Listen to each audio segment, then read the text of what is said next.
Forrest. I am with a company called Hanood Associates, independent representatives for Harman products in New England. And one of the products that we represent, brands I should say, is Soundcraft. And today we have a sample of a Soundcraft Compact mixer.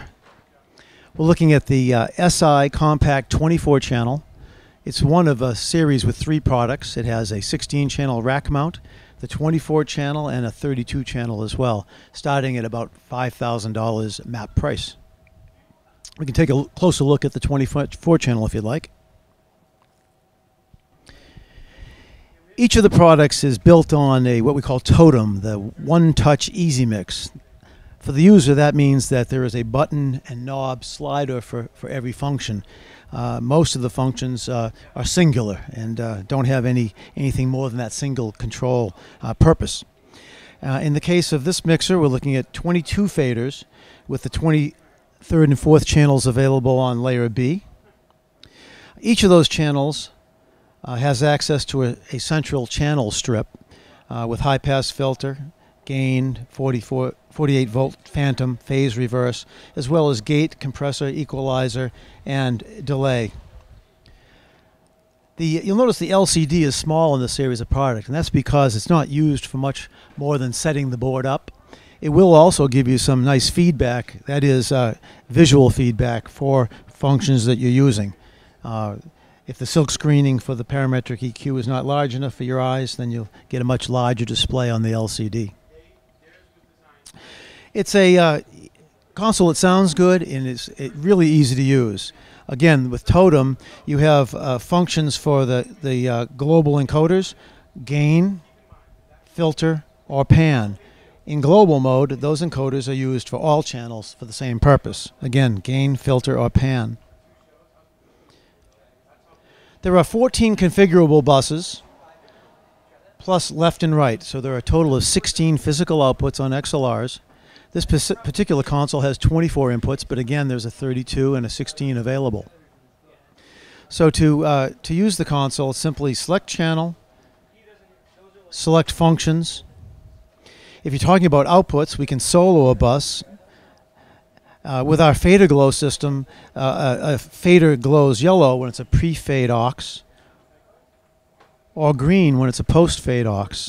The color coding continues with the lexicons, coded blue when one of 4 lexicons are being used, and red when an output is selected, and graphic EQ is engaged.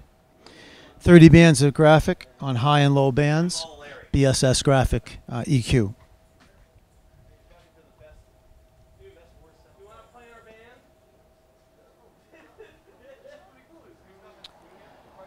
We mentioned the 4 lexicons. They're fully programmable.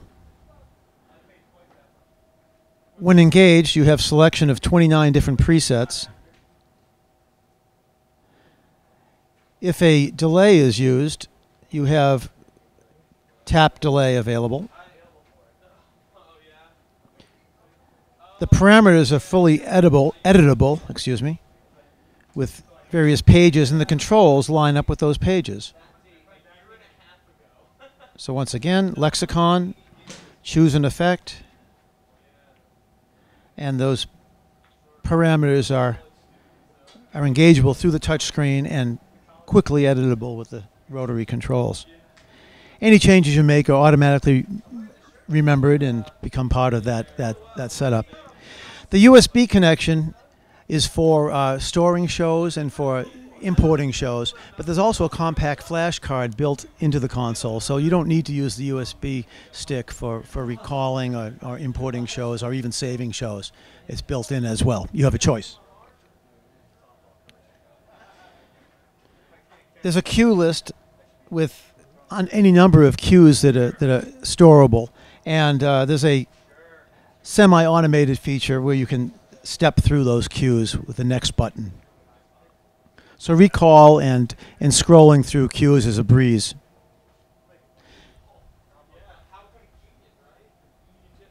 I mentioned that the board is easy to use. One of the functions that is really desirable here is a copy and paste function. Any selected channel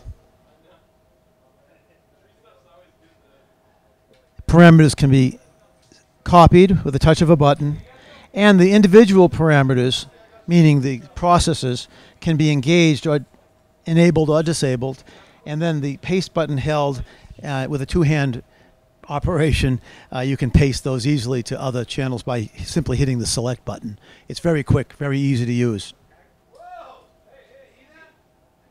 There's a full security function available on the most recent revision of the software. So there are user passwords for administrator and also any number of users. You can limit the parameters for individual users, and so you can exclude and enable those parameters per user.